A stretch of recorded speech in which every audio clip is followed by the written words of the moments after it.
اعوذ باللہ من الشیطان الرجیم، بسم اللہ الرحمن الرحیم۔ ناظرین، خوش آمدید کہتے ہیں آپ کو ناز سلیوشن چینل میں،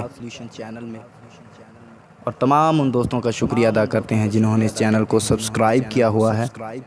اگر آپ اس چینل پر نئے ہیں تو آپ سے ریکویسٹ ہے کہ اس چینل کو سبسکرائب کریں، اور مزید اس طرح کی اپڈیٹس حاصل کرنے کے لیے لگے بیل کے آئیکن کو دبائیں اور مزید اس طرح کی اپڈیٹس حاصل کرتے رہیں۔ ناظرین، آج ہم بات کریں گے والدین اور اولاد کے حقوق کے بارے میں۔ چلیے ناظرین، شروع کرتے ہیں۔ والدین کے حقوق۔ معاشرے میں انسان کو جن ہستیوں سے سب سے زیادہ مدد ملتی ہے وہ والدین ہیں، جو محض اس کے وجود میں لانے کا ذریعہ ہی نہیں بنتے بلکہ اس کی پرورش اور تربیت کا بھی سامان کرتے ہیں۔ دنیا میں صرف والدین ہی کی ذات ہے جو اپنی راحت اولاد کی راحت پر قربان کر دیتی ہے۔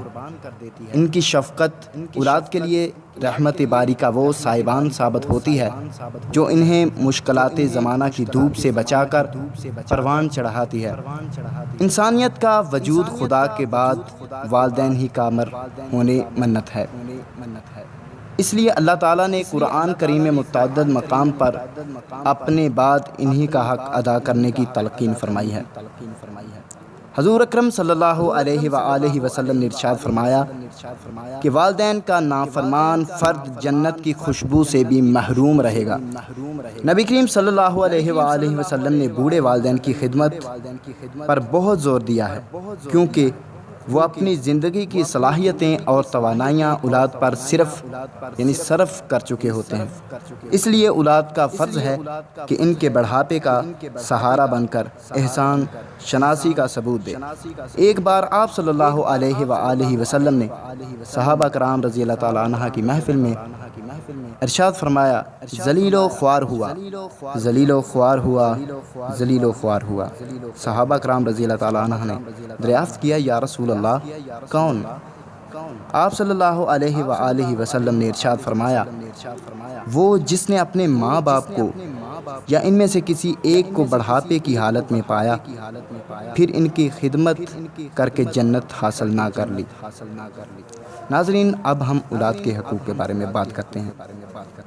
حضور اکرم صلی اللہ علیہ وآلہ وسلم کی تشریف آوری سے پہلے کی تاریخ پر نظر ڈالو تو معلوم ہوگا کہ ایک زمانے میں انسان کی سنگ دلی اس درجے کو پہنچ گئی تھی کہ وہ اپنی اولاد کو قتل کر ڈالتا تھا۔ اسلام نے انسان کے دل میں سوئے ہوئے جذبہ رحم الفت کو جگایا تو دنیا سے قتل اولاد کی سنگ دلانہ رسم مٹی اور اولاد کو اپنے والدین سے محبت و شفقت کی نعمت ایک بار پھر مل گئی۔ قرآن حکیم میں معاشرے کی دیگر برائیوں کے ساتھ قتل اولاد سے بھی ان الفاظ میں منع فرمایا، اور نہ مار ڈالو اپنی اولاد کو مفلسی کے خوف سے، ہم روزی دیتے ہیں ان کو اور تم کو، بے شک ان کو مارنا بڑی خطا ہے۔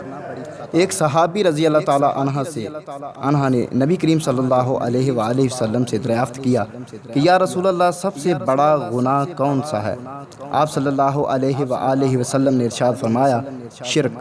انہوں نے دریافت کیا، اس کے بعد آپ صلی اللہ علیہ وآلہ وسلم نے ارشاد فرمایا، والدین کی نافرمانی۔ عرض کیا، یا رسول اللہ، اس کے بعد؟ ارشاد فرمایا، تم اپنی اولاد کو اس کے خوف سے مار ڈالو کہ وہ تمہارے کھانے میں حصہ بنائے گی۔ تعلیمات اسلامی کے تحت والدین پر اولاد کے متعدد حقوق عائد ہوتے ہیں، مثلا زندگی کا حق، بنیادی ضروریات کی فراہمی یعنی کھانے پینے، رہائش اور علاج کا حق، اصحاب مقدور، تعلیم و تربیت کا حق۔ اگر والدین پر جمیلہ حقوق بحسن و خوبی ادا کرتے رہیں تو نہ صرف یہ کہ انہیں اللہ تعالیٰ کی خوشنودی حاصل ہوتی ہے بلکہ ان کی اولادان ان کے بڑھاپے کا سہارا بنتی ہے۔ اس کے برعکس جو لوگ اولاد کے حقوق کی ادائیگی پر اپنے آرام و آرائش کی مقدم رکھتے ہیں، ان کی اولاد ان کی آخری عمر میں انہیں بے سہارا چھوڑ دیتی ہے۔ والدین کا فرض ہے کہ جہاں اپنی اولاد کو روزی کمانے کے قابل بنانے کی تدبیر کرتے ہیں وہاں ان میں فکر آخرت بھی پیدا کریں۔ اور عمل صالحہ کی تربیت دیں۔ اللہ تعالیٰ نے والدین کی ذمہ داری کو بڑے بالیغ انداز میں بیان فرمایا۔ اے ایمان والو، بچاؤ اپنی جان کو اور اپنے گھر والوں کو آگ سے۔